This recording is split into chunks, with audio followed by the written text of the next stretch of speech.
Ella es experta en el diagnóstico de linfocitosis de células B monoclonales por citometría de flujo. Realizó su doctorado en la Universidad de Salamanca, España, en el programa de Biología y Clínica del Cáncer. En la actualidad se encuentra a cargo de la Unidad de Citometría de Flujo de la Fundación Cardiovascular en Colombia. Doctora, adelante. Muchas gracias.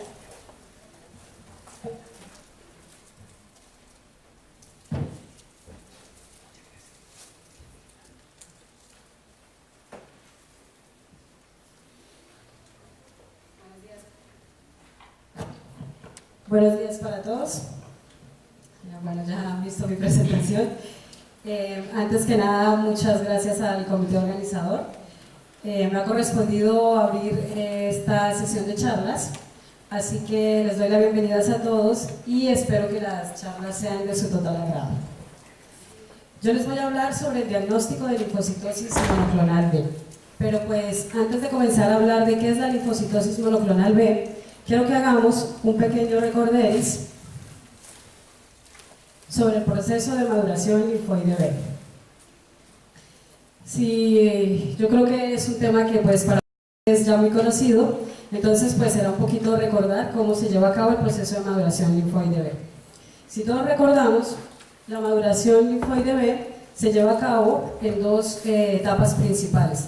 Una primera etapa que es la diferenciación independiente de antígeno, y esta ocurre en la médula ósea del adulto y se origina a partir de un precursor hematopoyético CD34 positivo hasta llegar al linfocito B maduro inmunocompetente. Una vez que los linfocitos inmunocompetentes han entrado en contacto con su antígeno, se lleva a cabo el segundo proceso de maduración o la segunda parte de esta maduración, que es la diferenciación dependiente de antígeno. Y es así como este linfocito B atraviesa la sangre periférica para llegar hasta los órganos linfoides secundarios.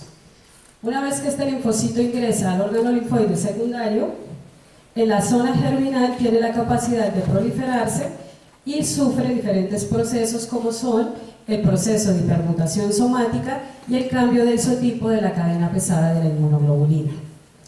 Los linfocitos B que incrementan su afinidad por el antígeno salen de este centro germinal para diferenciarse hacia dos tipos de células: el linfocito B de memoria o plasmablasto, los cuales van a buscar otros nichos de diferenciación en otros órganos linfoides secundarios, tales como la médula ósea, el tejido linfoide asociado a mucosas o el vaso, para diferenciarse hacia célula plasmática. Esto es más o menos lo que es el proceso de maduración linfoide B de una célula normal. Por eso es importante recordar que la mayoría de las neoplasias B generalmente se producen cuando el linfocito B es una célula ya muy madura y se produce en cualquiera de uno de los estadios de maduración linfoide B.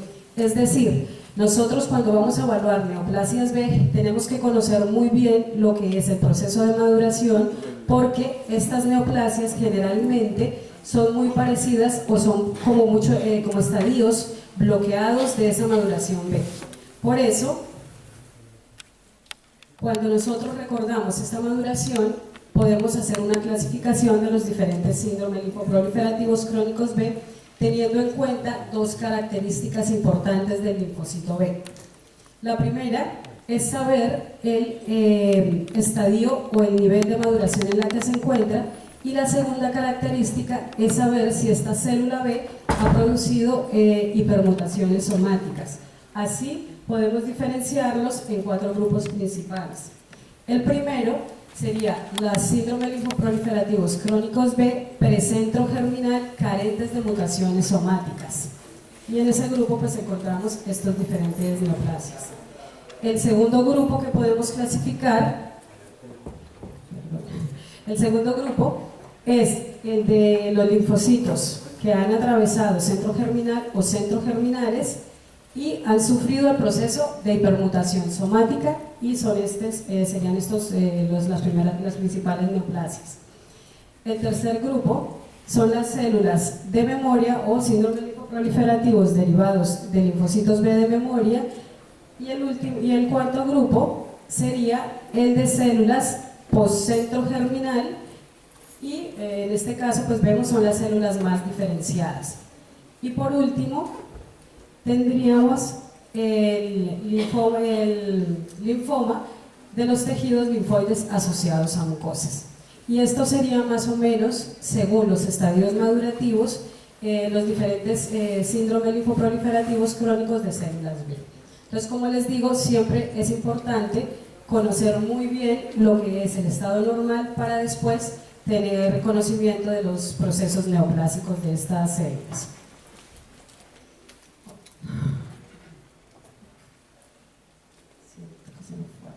Lo siento. Es así como que ya después de que conocemos lo que es el proceso normal y ya más o menos hacemos una clasificación, sabemos que ya en estadios madurativos pueden suceder bloqueos de esta célula y se producen lo que se denominan los síndromes linfoproliferativos crónicos B. Estos generalmente cursan con infiltración en médula ósea, también infiltran la sangre periférica o infiltran de igual manera diferentes órganos linfoides. Es por eso que pues, podemos hacer diagnósticos ya sea en la médula, en la sangre o directamente en el órgano afectado. La relativa facilidad con la que nosotros podemos adquirir o evaluar la célula neoplásica de estos síndromes nos ha permitido hacer una evaluación diagnóstica y pronóstica de estas enfermedades. ¿Por qué? Porque al tener un acceso fácil a esta célula, nosotros hemos conocido las características biológicas de esta célula y al igual que hemos conocido estas características, nos ha permitido hacer una evaluación de ellas mismas y por ende hacer una clasificación de los diferentes síndromes. Es por eso que la actual clasificación de la Organización Mundial de la Salud incluye, además de los criterios clínico-biológicos, citomorfológicos y de histología convencional, los análisis de inmunofenotipo y adicionalmente los análisis genéticos y moleculares. Como ustedes verán más adelante, la actual clasificación de la Organización Mundial de la Salud tiene muy en cuenta lo que son el fenotipo y los análisis genéticos y moleculares. Cuando se iniciaron los estadios previos en años iniciales, pues eran técnicas que no habían tenido la evolución que tienen ahora y que pues no nos permitían hacer como una clasificación más exhaustiva como la hacemos actualmente. Y de esta forma podemos decir que para el caso de los síndromes linfoproliferativos, la Organización Mundial de la Salud los clasifica en 3 grupos principales. En el primer grupo tenemos las leucemias crónicas de células B maduras. En el segundo grupo tenemos los linfomas de célula B madura que pueden tener expresión periférica. Y por último tenemos las neoplasias de células plasmáticas, que es pues las neoplasias de células más diferenciadas.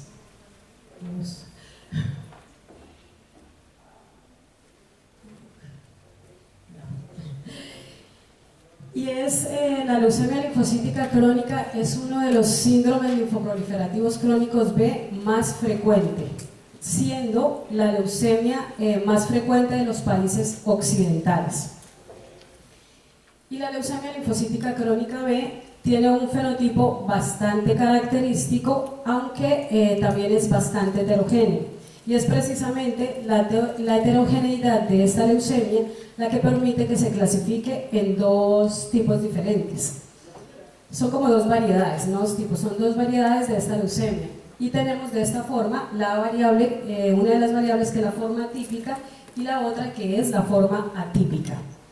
En su forma típica, el fenotipo de la leucemia linfocítica crónica se caracteriza por la expresión de CD5, CD23 y CD27. Y tiene también adicionalmente expresión débil de CD20. Si vemos acá la imagen, el 20 es débil heterogéneo, expresión débil de CD22 y de igual manera expresión débil de las inmunoglobulinas de superficie. De igual forma, así como es heterogénea en su fenotipo, esta leucemia también es heterogénea en cuanto a su citogenética. Y es así que tenemos que más o menos un 70 o un 80% de los pacientes con leucemia linfocítica crónica tienen alteraciones genéticas en sus células patológicas, siendo la alteración numérica más común la trisomía del 12, que junto con otras alteraciones genéticas generalmente muestran progresión de la enfermedad. Y una de las alteraciones cromosómicas más comunes en cuanto a pérdida de material genético es la pérdida del cromosoma 13, seguida de la deleción del cromosoma 11 y de la deleción del cromosoma 17. Esta última generalmente está asociada a mal respuesta al tratamiento. Los pacientes que tienen esta alteración generalmente responden muy mal al tratamiento o a la terapia convencional. Pero bueno, creo que ya de la parte genética nos actualizarán un poco más en otra de las charlas. En cuanto a la parte molecular, tenemos que nosotros podemos dividir a los pacientes con leucemia linfocítica crónica en dos grupos de pacientes, dependiendo del estado mutacional del gen de la cadena pesada de la inmunoglobulina. Es así como los dividimos en mutados o no mutados, dependiendo de la presencia de estas mutaciones. Entonces, más o menos un 55% de los casos son no mutados, sabiendo que los casos que no presentan la mutación tienen una sobrevida mucho más corta y generalmente es un proceso mucho más agresivo y con una evolución un poco peor de la enfermedad, a diferencia de los pacientes que presentan las mutaciones, que la sobrevida de estos pacientes generalmente es un poco más larga y el proceso de evolución es menos agresivo que el de los no mutados. Y es precisamente el inmunofenotipo por citometría de flujo una de las técnicas que actualmente está siendo muy empleada, porque la sensibilidad que nos está permitiendo esta técnica nos ha hecho evolucionar en cuanto al conocimiento de nuevas entidades y nos ha permitido hacer evaluación de diferentes células o de una gran cantidad de células, haciéndola una de las técnicas más sensibles. Como hablábamos ahora mismo, es precisamente como que esta evolución en las técnicas lo que está permitiendo hacer nuevas clasificaciones. Entonces, la citometría de flujo ha tomado un valor muy importante en los últimos años, no solamente para hacer el diagnóstico de estas neoplasias hematológicas, sino para hacer la clasificación y el seguimiento de las mismas.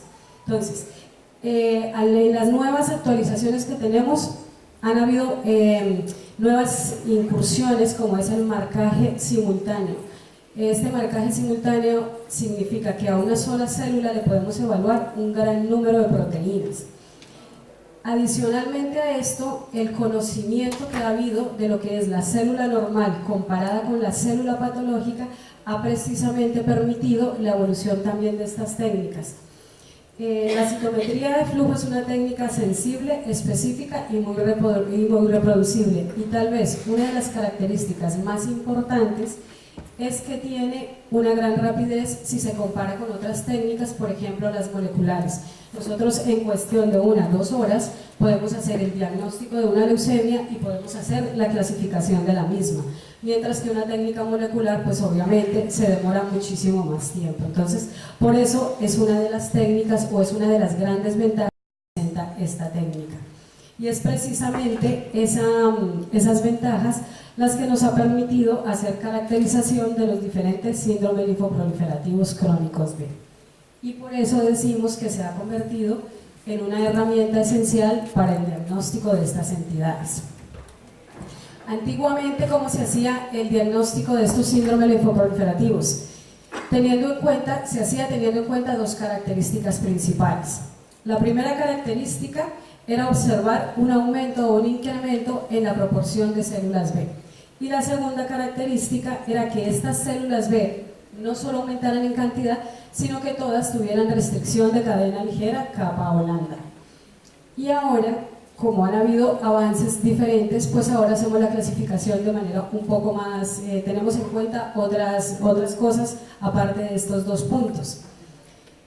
Y como les decía anteriormente, es precisamente la incursión de nuevas fluorescencias, de una gran cantidad de fluorescencias y conocer las proteínas de la célula que nos ha permitido en un solo tubo hacer una evaluación simultánea de muchas características.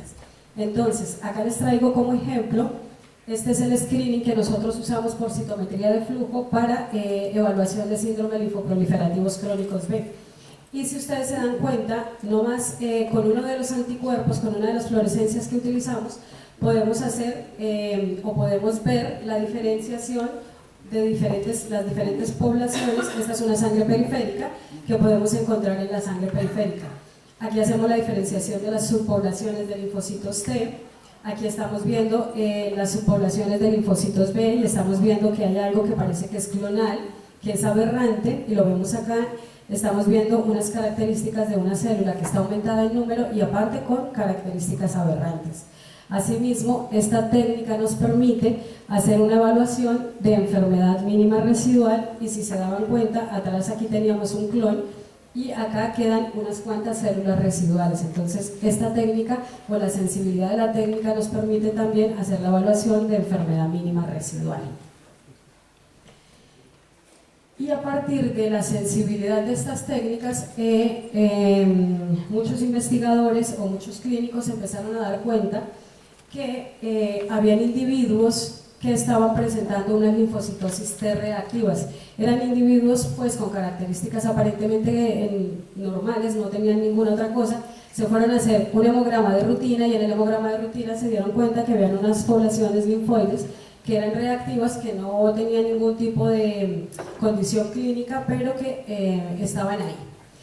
Y a medida que vinieron aumentando las condiciones de la sensibilidad de la técnica, se fueron encontrando con individuos sanos con unas poblaciones de linfocitos B que presentaban características clonales.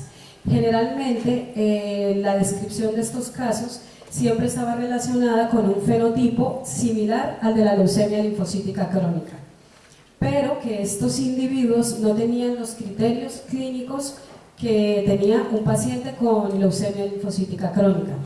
Se reportaron muchísimos casos, empezaron más o menos a partir de 2000, 2002, empezaron a reportarse estos casos y se fueron haciendo muy comunes.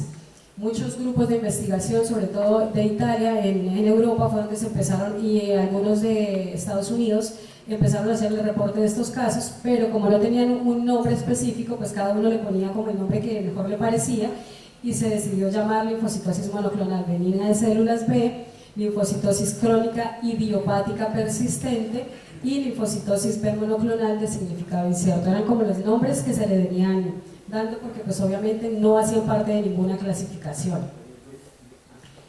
Y fue más o menos en el año 2008 que se le instauró el nombre oficial de linfocitosis monoclonal de células B, en un encuentro que se hace anual para hacer evaluación de leucemia linfocítica crónica. Allí empezaron a hablar sobre ello y dijeron, bueno, pues ya hay que ponerle un nombre. Le pusieron linfocitosis monoclonal de células B, y a partir de ese consorcio de 2008, ese fue el nombre oficial.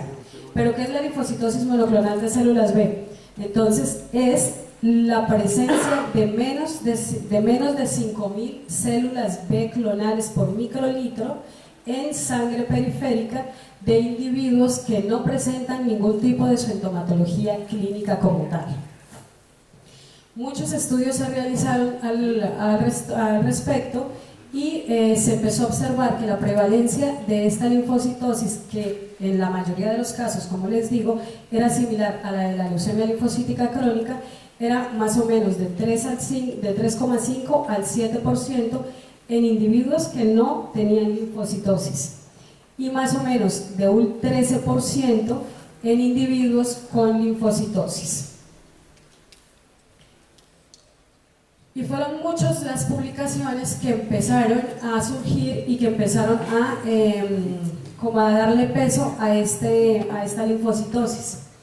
Y es un grupo italiano precisamente, si ustedes se dan cuenta, son publicaciones en New England, en revistas pues de mucho impacto a nivel internacional, y en este estudio ellos concluyeron que la progresión de la linfocitosis monoclonal B a leucemia linfocítica crónica era de más o menos el 1% al año.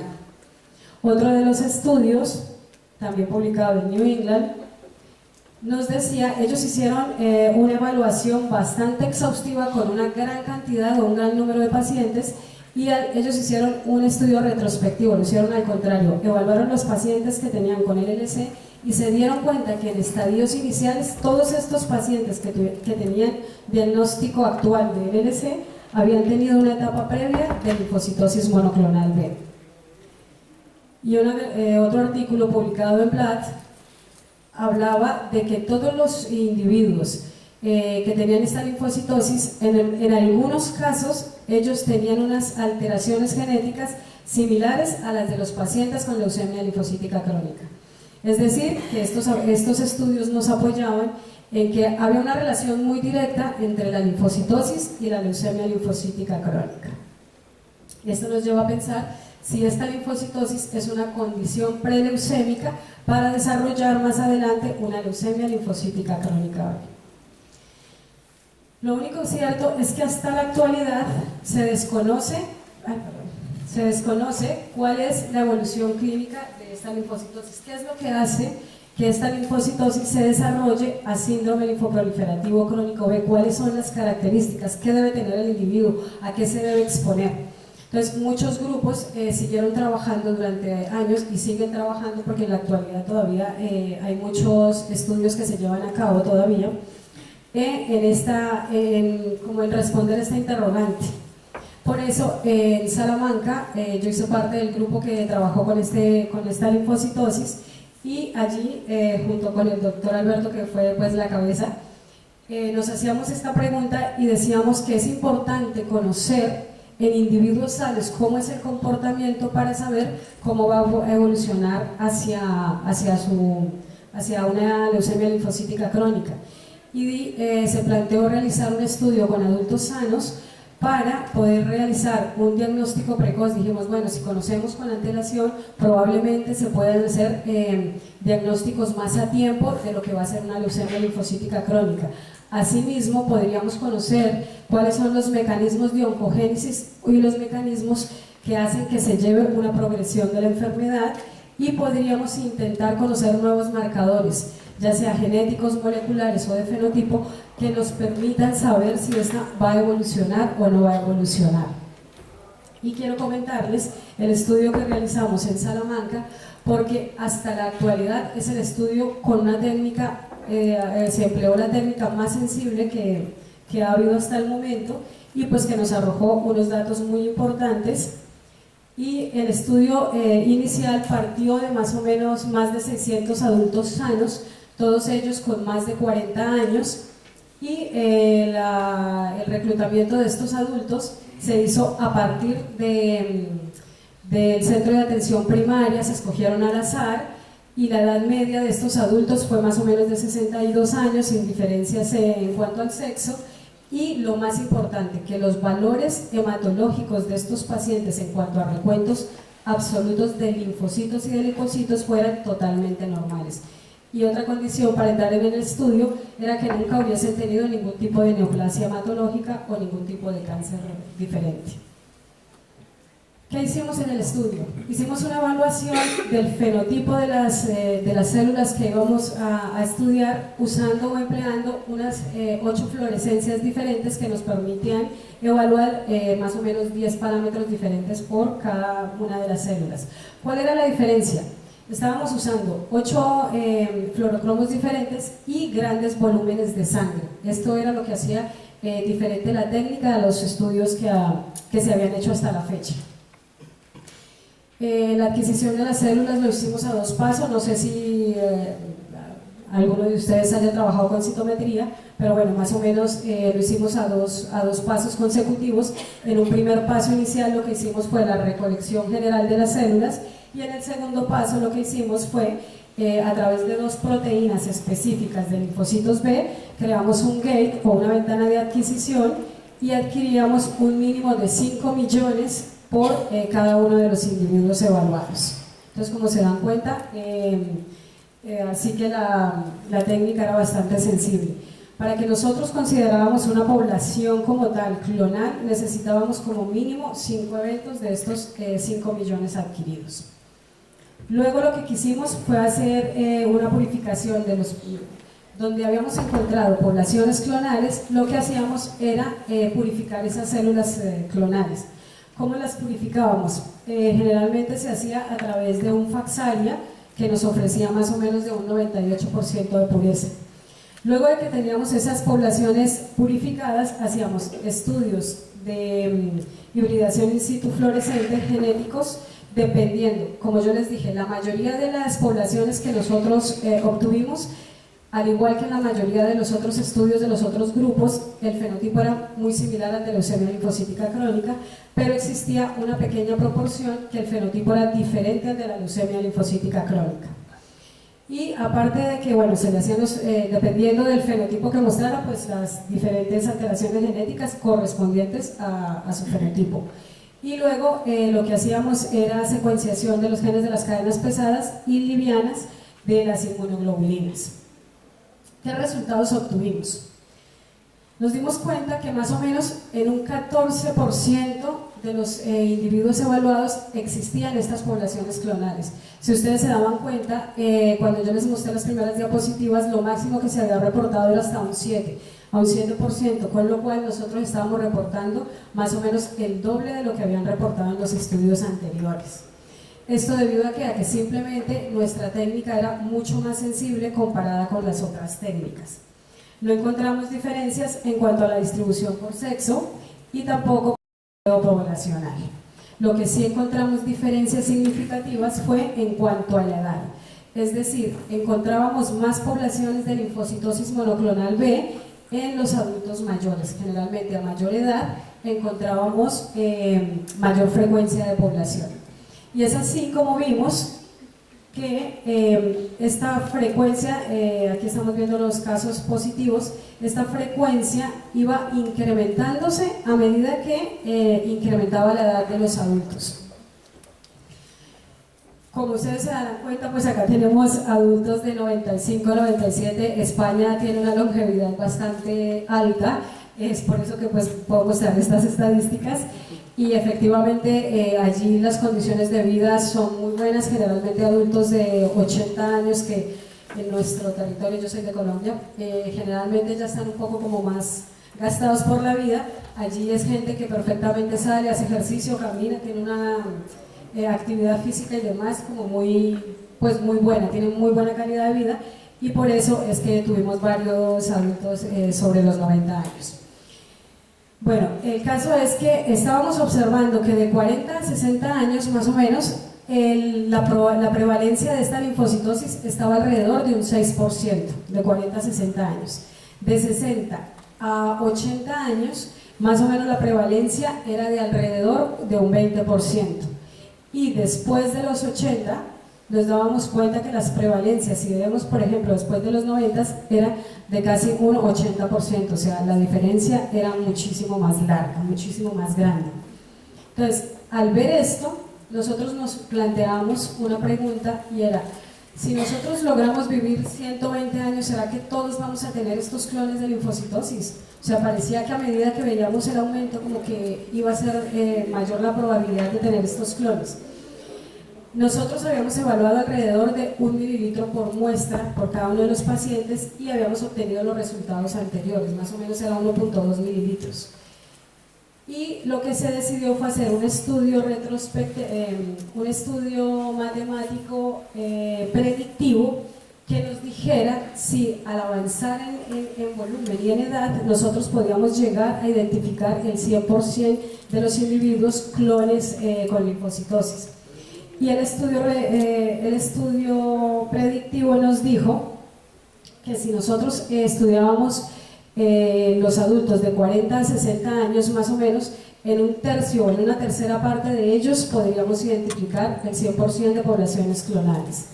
Que si estudiábamos el grupo de 60 a 70 años, en 2/3 partes lo podríamos identificar, y que si estudiábamos en adultos mayores de 70 años, más o menos un volumen de 50 mililitros, en todos ellos podríamos seguramente ver estas poblaciones de linfocitos B clonales.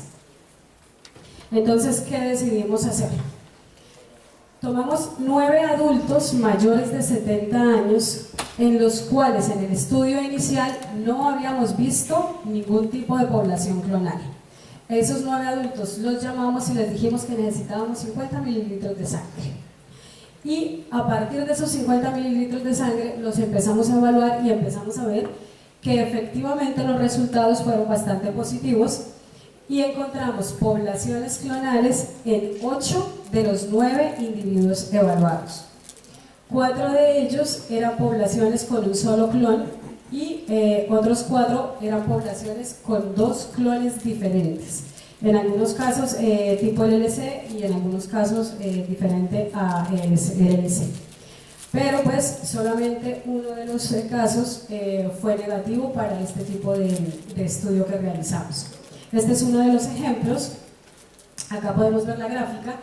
En el estudio inicial de los individuos, si se dan cuenta, no tenemos población clonal, o sea, al hacer la evaluación inicial era negativo, pero luego de que evaluamos grandes volúmenes de sangre, nos dimos cuenta que estas poblaciones, acá esta es una de las con un solo clon, de la monoclonal, y acá hay un ejemplo de otro individuo con una población clonal, pero estos eran 2 clones diferentes. Entonces esto nos llevaba a preguntarnos, ¿será que en vez de ser un proceso neoplásico, entonces puede ser más bien un proceso fisiológico? Porque si a cierta edad todos vamos a tener estos clones, esto no puede ser patológico, podría ser también un proceso fisiológico. Y en cuanto a la caracterización que obtuvimos o que hicimos de los casos de linfocitosis, como veíamos en la anterior diapositiva, en los anteriores, perdón, 93 casos resultaron tener estos clones de linfocitosis monoclonal. Nosotros hicimos el inmunofenotipo para saber obviamente qué fenotipo tenían, y como era de esperar, el 12% más o menos, alrededor del 12% eran similares al de la leucemia linfocítica crónica, similares a los trabajos que se habían publicado hasta la fecha, y un 2% tenían un fenotipo diferente al de leucemia linfocítica crónica. Tal vez también porque pues, el panel de anticuerpos que nosotros realizamos iba más encaminado a hacer el diagnóstico de leucemia linfocítica crónica. Y aquí traigo un ejemplo de una de las poblaciones clonales. Acá estamos viendo una infiltración del 0,35% de la población B, que corresponde a un 0,03% de la celularidad total. Entonces la mayoría de los clones que nosotros encontramos eran clones muy pequeñitos, eran unas poblaciones muy pequeñitas, y eso era lo que nos hacía pues un estudio diferente a los estudios que se habían publicado a la vez. Lo más importante de nuestro trabajo, más de la mitad de nuestros casos, más del 50% de nuestros clones eran menores o iguales a 0,01%, o sea, eran clones muy pequeñitos. Y los estudios que se habían realizado para la fecha, esta era su máxima de sensibilidad. Entonces, claro, nosotros estábamos trabajando hacia abajo con la máxima de sensibilidad que ellos habían trabajado. Más o menos fueron estas las condiciones de nuestros clones, y clones de más del 1% no llegaban ni al 10% de nuestros casos evaluados. Entonces, es ahí donde ratificamos que la sensibilidad era lo que hacía que nosotros pudiéramos ver la cantidad del porcentaje de casos positivos que estábamos encontrando. Y al hacerle las alteraciones genéticas, efectivamente concordamos igual con los otros casos, con las otras investigaciones, y generalmente vimos más o menos, nuestro grupo control acá era todo lo contrario, eran los pacientes. Al compararlo con los pacientes, el grupo de las linfocitosis monoclonal, solo un 40% tenían alteraciones genéticas, y en el caso de los pacientes un 75% tenían alteraciones genéticas. ¿Qué alteraciones eran las más comunes? Al igual que los pacientes con leucemia linfocítica crónica, la más frecuente fue la pérdida de material genético del 13, seguida por la trisomía del 12, y a diferencia de los pacientes con leucemia linfocítica crónica, nuestros casos de linfocitosis monoclonal de células B no tenían las alteraciones que están relacionadas con un peor pronóstico en linfocitosis. Es decir, que los pacientes con linfocitosis, los adultos con linfocitosis generalmente tenían las alteraciones que eran menos agresivas o que tenían mejor pronóstico para que comparado pues con los de leucemia linfocítica crónica. Otra cosa que nos dimos cuenta era que generalmente los casos que tenían un mayor número de células, un número absoluto de células B clonales, eran los que presentaban las alteraciones genéticas. Generalmente los casos que tenían poquísimos, muy bajitas concentraciones o en número absoluto de linfocitos B aberrantes, estos no presentaban alteraciones genéticas. La misma evaluación hicimos con los casos no LLC y pues efectivamente encontramos más o menos características similares, encontramos unos casos monoclonales y otros biclonales. Generalmente para los casos no LLC lo que más encontramos fue el fenotipo similar al linfoma de zona marginal, parecidos a los del linfoma de células del manto. Fue como lo que más, con mayor frecuencia encontramos. Tampoco encontramos diferencias en cuanto a su distribución por sexo o su distribución por edad. Perdón, en la edad sí que encontramos diferencias, siendo igual a mayor edad se observaban mucho mayor proporción de casos positivos. Y al hacer la evaluación hicimos una evaluación al año y a los 3 años. Ninguno de los individuos que tuvieron la linfocitosis, esta se desaparecía. Esta, si se dan cuenta, si recuerdan en unas de las diapositivas anteriores, la habían denominado como linfocitosis monoclonal persistente. Precisamente los individuos siguen durante años teniendo esta presencia de estas células clonales, pero estas no desaparecen. Generalmente lo que veíamos era la evaluación a los 3 años, pues es un periodo relativamente corto, entonces no encontramos diferencias en cuanto a los números absolutos y en cuanto a los porcentajes totales, porque los casos que evaluamos pues habían sido muy pequeños, entonces pues no puedes sacar conclusiones muy fuertes de ellos, pero lo único que sí sabíamos es que estas poblaciones persisten con los años y efectivamente actualmente todavía se están haciendo estudios y estas siguen estando presentes. Como les decía, y aquí ya pues es más o menos el resumen de los trabajos que se han hecho, de todo lo que se ha recopilado y de los avances que se han obtenido hasta ahora. En este estudio, este es un estudio que se realizó en Estados Unidos. Ellos empezaron a trabajar con 2 fluorescencias y el porcentaje que obtuvieron fue un 0,6% de individuos afectados. Obviamente trabajar con 2 fluorescencias, pues si te das cuenta es una sensibilidad bastante corta y pues efectivamente los resultados pues son muy parecidos a lo que se esperaba, pues es una sensibilidad bastante baja. Luego tenemos estudios realizados en Reino Unido y en Italia. Trabajaron con 4 fluorescencias con una sensibilidad un poco más alta porque ellos evaluaron 200.000 células y se dieron cuenta que los resultados estaban más o menos entre un 3,5 a un 5% de individuos afectados. El siguiente, que fue nuestro estudio, el estudio español, trabajamos con 8 fluorescencias, obviamente la sensibilidad cambia, un 5 millones de células y pues obviamente sí que obtuvimos un porcentaje bastante mayor. En la actualidad ha sido el porcentaje de sensibilidad más alta identificado. Y luego ya venían, estos son adultos sanos con linfocitosis, que efectivamente también lo hicieron a una sensibilidad intermedia y obtuvieron una infiltración también bastante alta. Generalmente de pacientes o de familiares de pacientes, acá tenemos 2 estudios de familiares de pacientes, son los que tienen las proporciones más altas. Acá encontramos hasta un 18% en una evaluación que se realizó de familiares y acá un 14%, es decir, los familiares de los pacientes con LLC sí que tienen una proporción o una prevalencia muchísimo más alta de estas poblaciones de linfocitos B monoclonales.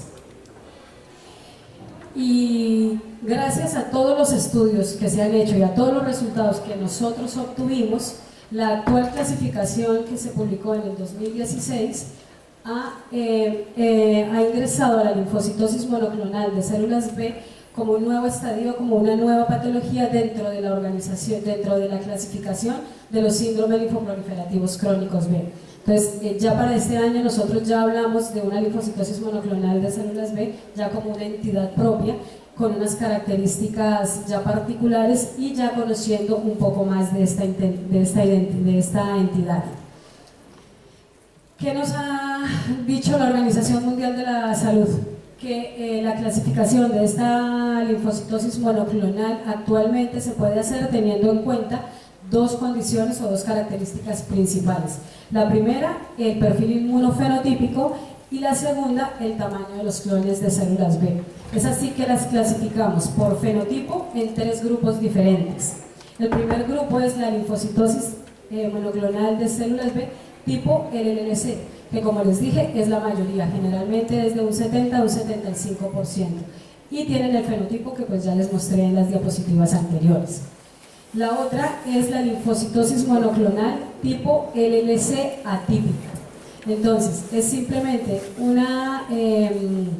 es un fenotipo muy similar al de la LLC, tienen 5 positivos, pero la expresión del 23, no es fuerte como lo vimos en la diapositiva original, sino que es más bien débil, o la expresión del 20, que generalmente en la LLC es débil, puede ser fuerte o puede ser un poco más fuerte de lo normal. O bueno, son características atípicas, no tiene una característica muy similar al de la leucemia linfocítica crónica. Siempre se debe descartar que no sea un linfoma del manto, porque ya sabemos que el manto es 19 positivo, 5 positivo, y pues obviamente tenemos que hacer la translocación 11-14 para confirmar que no es un linfoma del manto. Y la última sería la linfocitosis monoclonal CD5 negativas, que harían parte del 2%, del 2.5%, que no son LLC como tal. Y entonces pues tenemos que el fenotipo puede ser variable, generalmente está más relacionado con zona marginal, como en los casos que yo les mostraba anteriormente, y con linfoplasmocitos, o sea, es como lo más relevante. Siempre debemos tener en cuenta que no haya expresión de marcadores como el 103 o el 10, pues para diferenciarlo de otras patologías. Y la segunda condición que debe tener es el tamaño de los clones, que nos hace diferenciarla en dos tipos. Entonces tenemos la linfocitosis de bajo recuento, que podrían ser las que yo las mostré del estudio español, que son linfocitosis con unos recuentos bajísimos, y esto se hace en individuos de la población general, sujetos que no tengan linfocitosis, es decir, que tú les haces un hemograma y sus recuentos absolutos son totalmente normales, y pues obviamente son identificables cuando se hacen técnicas de isotometría de flujo de muy alta sensibilidad. Y el otro grupo, que sería las linfocitosis monoclonales de alto recuento, que estaría en los individuos que sí que presentan linfocitosis y que generalmente los recuentos de linfocitos B en número absoluto son mucho más altos y se definen como linfocitosis clínicas o con linfocitosis. Acá tenemos un ejemplo de los tres casos. En cuanto al tamaño de los clones, entonces acá tenemos una de bajo recuento, low count, es de las siglas en inglés. Tenemos una linfocitosis de bajo recuento tipo LLC. Acá tenemos una de alto recuento, que si se dan cuenta pues el clon es bastante mayor.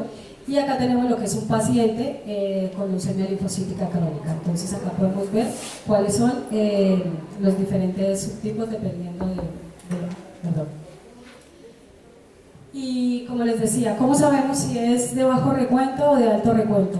Entonces ellos también decidieron poner como un número para decir hasta acá, vamos a decir que es de bajo recuento o de alto recuento. El punto de corte está en 0,5 por 10 a la 6 por microlitro, y son más o menos de 0 a 10 células B clonales por microlitro para que sean de bajo recuento, y mayores de 500 células B clonales, cuando ya haya más de 500 células ya estamos hablando de linfocitosis de alto recuento. Obviamente siempre tiene que haber una correlación clínica y biológica. Como yo les decía, generalmente estos individuos no tienen ningún tipo de sintomatología y no tienen ningún tipo de síntoma clínico como tal. Entonces, en algunos casos se han llegado a llamar afectados. ¿Qué sucede? Que cuando tú le dices a un individuo es que usted tiene una leucemia, pues obviamente eso ya es un proceso neoplásico y demás. Entonces, esto sobre todo se está haciendo o se está teniendo mucho cuidado precisamente porque como todavía no se conoce exactamente cómo es el proceso de evolución ni cómo es, en qué momento pasa a ser una leucemia linfocítica crónica, hay que tener mucho cuidado en el momento de decirle a alguien tú tienes una linfocitosis o tú tienes una leucemia. Entonces, por eso en muchos casos se ha dicho que bueno, se podrían llamar como afectados, como una condición preleucémica. ¿Por qué? Porque si nos damos cuenta, como yo les mostraba anteriormente, estas de bajo recuento, después de hacer un seguimiento durante varios años, se han dado cuenta que efectivamente son unas pequeñas poblaciones que no tienen ningún tipo de relevancia clínica. Mientras que las que son de más alto recuento son las que generalmente tienen las alteraciones genéticas, son las que generalmente progresan más o menos alrededor del 1% al año, son las que progresan hacia leucemia linfocítica crónica. Entonces, ¿qué se ha decidido? Simplemente estas de alto recuento son las que se van a hacer seguimiento. ¿Qué nos indica la Organización Mundial de la Salud? El seguimiento se va a hacer una vez al año, precisamente porque todavía los estudios están andando para saber qué es lo que va a pasar con estos individuos y y cómo van a evolucionar. Estos de bajo recuento los van a dejar un poco quietos, no se va a hacer seguimiento, no se les va a alterar por ningún motivo, y simplemente las de alto conteo son las que se les va a hacer seguimiento, y la Organización Mundial de la Salud recomienda que sea alrededor de una vez al año más o menos, pues para evitar que el número de células se dispare. Acá simplemente les traigo un resumen de lo que son los genes de la cadena pesada que generalmente usan las diferentes tipos de linfocitosis, las de bajo recuento que están en verde, las de recuento alto que están en rojo y los pacientes con LILC. Simplemente uno de los avances que se ha hecho es simplemente ver esto, cuáles son las regiones HV que usan tanto las linfocitosis de bajo recuento como las de mediano recuento o las de alto recuento, perdón, y los pacientes con LLC. Y una de las diferencias es en el eje de las Y, podemos ver el número absoluto. A medida que va aumentando el número absoluto, obviamente los pacientes arriba, vamos viendo la estratificación de estas tres entidades. Las de bajo recuento, si ustedes se dan cuenta, una de las regiones más usadas, HV, es la 169 por los pacientes de LLC, es una de las más comunes. Pero a diferencia de ellas, en cuanto a los linfocitosis con menos recuento, las de bajo recuento, las regiones más prevalentes en ellas son la 323 y la 434, son de las regiones que más se ve o la 321 también. Es decir, acá hay una diferencia muy notoria en cuanto a la linfocitosis. Pero casualmente la linfocitosis también, las de bajo recuento y las de alto recuento, la 323 es una de las regiones que más se ha visto que se usa en cuanto a las cadenas pesadas. Otra de las diferencias que tenemos es, aquí podemos ver que hay tres clases de círculos, que son unos círculos vacíos, que los círculos vacíos es los que tienen o los que no tienen alteraciones cromosómicas. Los círculos coloreados son los que tienen una sola alteración, los que están en clarito son los que tienen una alteración genética, y los que están rellenos en oscuro son los que tienen más de dos o más alteraciones genéticas involucradas. Entonces nos podemos ver que generalmente las que tienen las linfocitosis de bajo recuento, las alteraciones genéticas más de 2 o 3 son supremamente escasas. Las de recuentos alto, los que tienen más de 2 alteraciones genéticas, pues ya son un poco más, y en las pacientes con LLC, pues la frecuencia es un poquito mayor. Entonces, si nos damos cuenta, como que va aumentando a escala, es un poco diferente. Y este sería más o menos a modo de resumen como las características clínicas, citogenéticas y moleculares de los 4 estadios. Entonces tendríamos las LLC según Binet, que son mayores o iguales, mayores a 0 o a estadio 0, las LLC estadio 0, que son pues muy parecidas o se pueden llegar a confundir con una linfocitosis de alto recuento, y las linfocitosis de bajos recuentos. El riesgo de progresión anual, lo que les decía, las LLC ceros generalmente son del 5%, y las de altos recuentos de linfocitosis son de alrededor del 1%, mientras que la linfocitosis de bajos recuentos hasta el momento no se ha visto que ninguna progrese, con lo cual el riesgo de progresión anual es 0. Acá están las alteraciones genéticas más comunes y pues las diferencias entre ellas, volvemos a lo mismo. Generalmente las de bajo recuento no tienen alteraciones relacionadas con peor pronóstico, mientras que las MBLs de alto recuento son un poco más parecidas a las del estadio 0 de la LLC. Acá igual, en cuanto a los genes mutados o no mutados, aquí sí que hay en las leucemias, como veíamos anteriormente, más o menos un 50-50 estaban mutadas o no mutadas. Acá tenemos también un 25% más o menos de relación. Y una de las características actuales que se han incluido es la mutación de Notch1. ¿Qué sucede? Que hemos hecho estudios muy similares, pero si ustedes recuerdan, hasta hace unos 4 o 5 años más o menos, se hizo la secuenciación completa del genoma de la leucemia linfocítica crónica y evidenciaron mutaciones en Notch1 como uno de los factores pronósticos para estos individuos. Generalmente los individuos que tienen estas mutaciones generalmente cursan con peor pronóstico y evolución de la enfermedad. Y si nos damos cuenta, quienes más los tienen es los pacientes LLC en estadios avanzados. Entonces, actualmente se está estudiando también estos genes porque pues efectivamente lo que nos queda es estudiar la secuenciación genómica. ¿Qué hemos hecho hasta ahora? Acá tenemos un linfocito B normal. ¿Qué se ha hecho? Se han hecho los estudios similares a los que se han hecho para leucemia linfocítica crónica.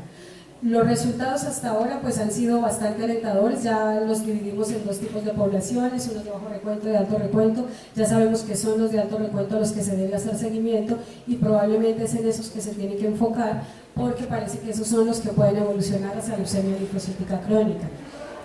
Pero actualmente seguimos con lo mismo, tenemos todavía la duda cuáles son los factores que hacen que se desencadene o no se desencadene.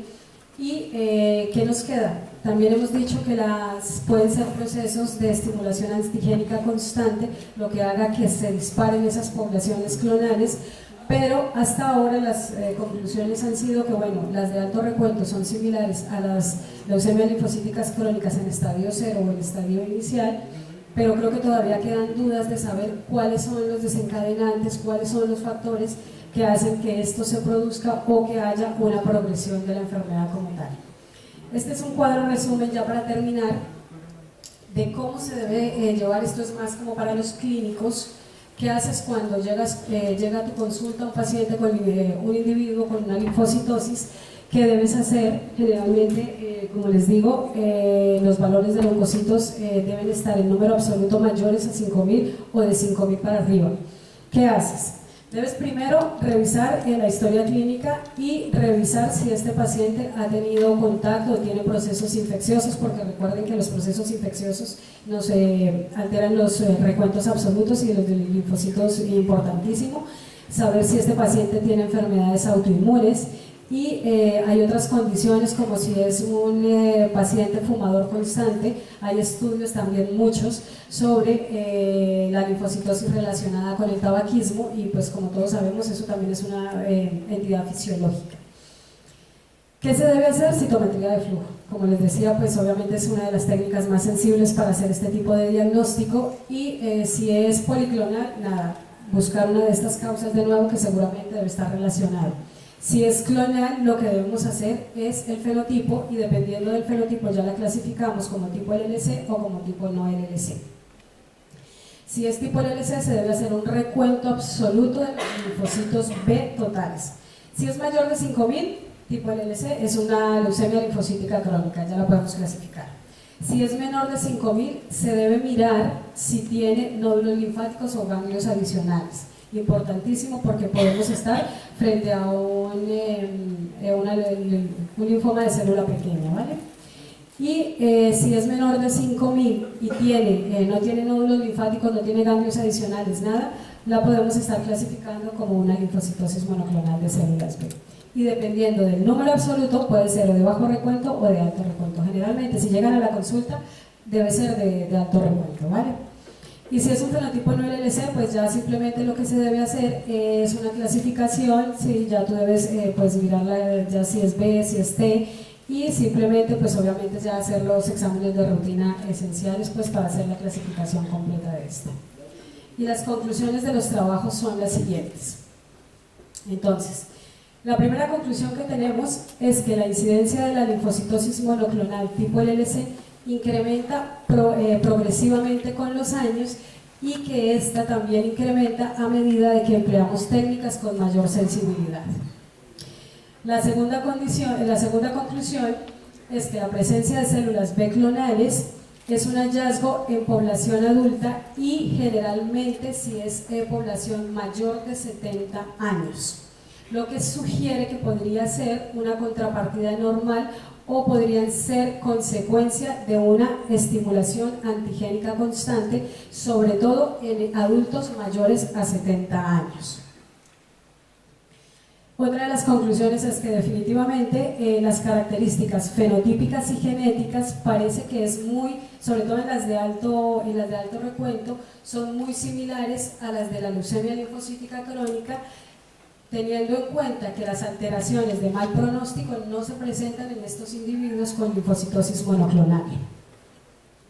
Otra conclusión es que en el seguimiento ninguno de los individuos o de los sujetos muestra signos de progresión o transformación hacia un síndrome linfoproliferativo crónico B, excepto en el caso de las linfocitosis monoclonales clínicas o de alto recuento, que generalmente estas llegan al 1% de progresión anual. Otra de las condiciones es que los datos nos permiten soportar la idea de que las linfocitosis de altos recuentos pueden ser una condición premaligna basadas en las características biológicas, citogenéticas y fenotípicas, y que en la actualidad no conocemos o no sabemos qué es lo que hace que esta linfocitosis evolucione hacia síndrome linfoproliferativo crónico B. Y por último tenemos que las de bajos recuentos pueden estar más relacionadas con la edad, con un proceso fisiológico o con una estimulación antigénica crónica. Y pues muchas gracias a todos.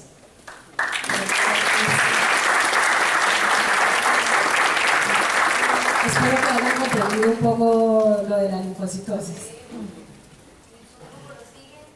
Sí, actualmente, es más, se publicó justo hace poco un paper que están relacionando, porque como nosotros nos dedicamos mucho a las de bajo recuento, están relacionando que la infección por neumococo está muy relacionada. Se han dado cuenta, la publicación es en este año justo, está muy reciente, que está muy relacionada con las infecciones por neumococo. Se dieron cuenta que los pacientes que estaban vacunados y demás no presentaban estas poblaciones, pero los que no habían sido vacunados, y obviamente neumococo influenza, había muchos pacientes que habían tenido procesos de infecciones virales y demás, y parece que estaban como que relacionando mucho el neumococo y la influenza, estaban como muy relacionados, o sea que sí pueden ser algunos procesos con una actividad antigénica, una exposición pues como muy por años a ciertos microorganismos.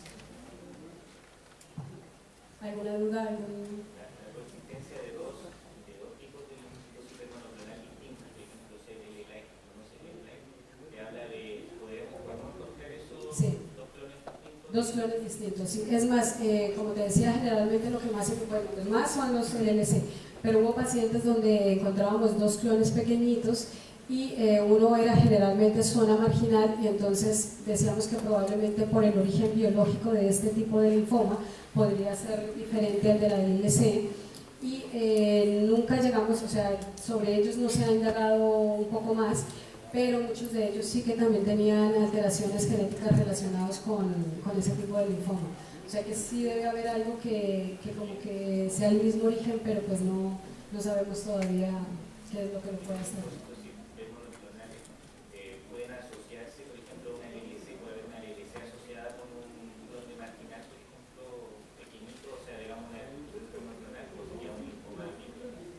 En ese caso, eso dependiendo, ya te digo, tenemos que mirar los recuentos absolutos porque lo que te digo, muchas veces el clon del LC es pequeñito, pero si ya el otro es grande puedes estar hablando de un linfoma como tal. Entonces, ¿qué sucede? Que siempre tienes que ver, lo que te decía, hay que ver las características biológicas clínicas del paciente como tal, tienes que ver si hay nódulos, si hay sintomatología, si no lo hay, pues obviamente que no le das importancia más. Sin embargo, en estos casos, por ejemplo, sí que se sugiere un poco más tener seguimiento. Los de la LLC ya nos dimos cuenta que no evolucionan y que no van a ir a nada, pero por ejemplo los diferentes a la LLC que sí que tienen un origen biológico diferente y demás, sobre todo hay que estar muy pendiente de ellos porque podrían en cierto momento evolucionar.